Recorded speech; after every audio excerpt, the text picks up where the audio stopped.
Hello everybody, and welcome back to my YouTube channel.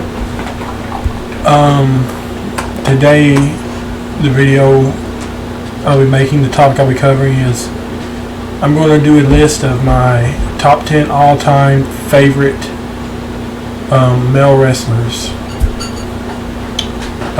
So with that, I'll just give you who they are and tell you why I particularly like them. So without further ado, let's get into the video. We'll start with number 10, and this might be surprising because he's just recently burst onto the scene, but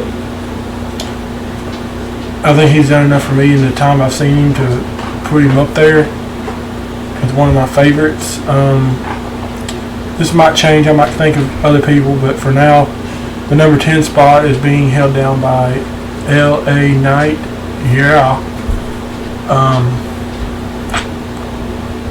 It's combined between what he's doing now in WWE and what he did in TNA. Great promo. He's just entertaining. He cuts his promos, and they're usually one of the best, if not one of the best promos on whatever show he's on, and they're just funny, entertaining. Like I said, this could change because he hasn't been really in the spotlight that long, and his wrestling isn't particularly the best. I mean, he is terrible, but that's the reason he's not any higher. But the number 9 spot is the exact opposite of LA Knight. At number 9, I have Adam Cole, baby. He's actually probably my second favorite wrestler right now, but I'll be doing that video later. My favorite one's right now, but of all time, I'll say him at the 9 spot because all of his matches I've seen when he's at NXT, every single one of his matches were amazing. He's the exact opposite of LA Knight on this list. LA Knight on here purely for entertaining. His promos were, his stories were, his wrestling was just okay, but nothing great. Adam Cole's opposite. Well, I don't think Adam Cole is bad at promos, and I still think he's entertaining when he does them. I'm more entertained at how amazing his matches are when he's in the ring. So, yeah, my number 9 spot is Adam Cole, and at number 8, I have the legend that is Booker T. And I know a lot of people will only remember him for his WCW time or when he was King Booker or things like that, but while he was a great wrestler, this is getting into where I have people on here mostly that can do both. I still have some that are so much better at one than the other that they get put up higher, but yeah, Booker T was good at both. He was good in the ring, and people forget how entertaining this man was. That supermarket thing he did, just basically the running from Stone Cold segment he did, incredible. And a lot of people forget when he was in TNA, the Main Event Mafia, when they had the episode where they produced the show and he was commentating, and he was commentating his own matches and his own beatdown of people and everything he was doing as Booker T, but he was commentating as somebody as Black Snow, so all that was very entertaining. So that's what puts him at the number 8 spot for me. At number 7, another man that was just entertaining because of how funny this man was. Scott Steiner is my number 7 all-time favorite male wrestler because that man would cut a promo and you would be entertained. You may not be able to understand what he was saying half of the time, but it made you laugh. At least for me it did. And he was good in the ring too. Like he would bust out some sick moves like the Steiner screwdriver, what was it called, the Frankensteiner from the top rope, Hurricane Rana. So he could work, and he was very entertaining in the promo aspect of it as well. So that puts him at number 7. Number 6, Kurt Angle, another one. Amazing in the ring, but he was also good to great in stories. He was more stories than promos, but his promos weren't bad. But his stories, a lot of his stories he's put in was very entertaining. Now a lot of them, if you're like a politically, I guess you're gonna do political correctness, some of the ones he was involved in back in the day don't look the best now. But at the time, I mean, they were very funny and entertaining, to say anything else. And people forget how amazing, I guess people don't remember how amazing this man was in the ring. Not only in WWE, but in TNA. I think a lot of the newer, especially if you're a newer fan, you just seen what he did when he came back from his retirement, and you forget how good he was in the ring. So he'll be at my number 6 spot. And starting at my top 5 spot is John Cena. My favorite wrestler as a kid. He's still one of my favorites of all time, just because, well, the nostalgia of when I was a kid, but more just because this man is an amazing promo. Like, there's no other way to put it. He's an amazing promo. I don't know if I've ever seen anybody ever beat him on the mic, but when he was doing his U.S. title open challenge, a lot of people forget, he vastly improved his in-ring work as well.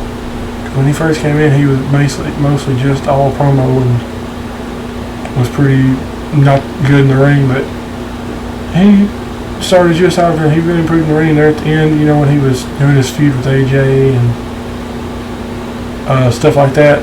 He really got better, and so that's my number 5 spot. My number 4 spot, and didn't watch him very much growing up, but went back and watched him and heard a lot of stuff he did in it.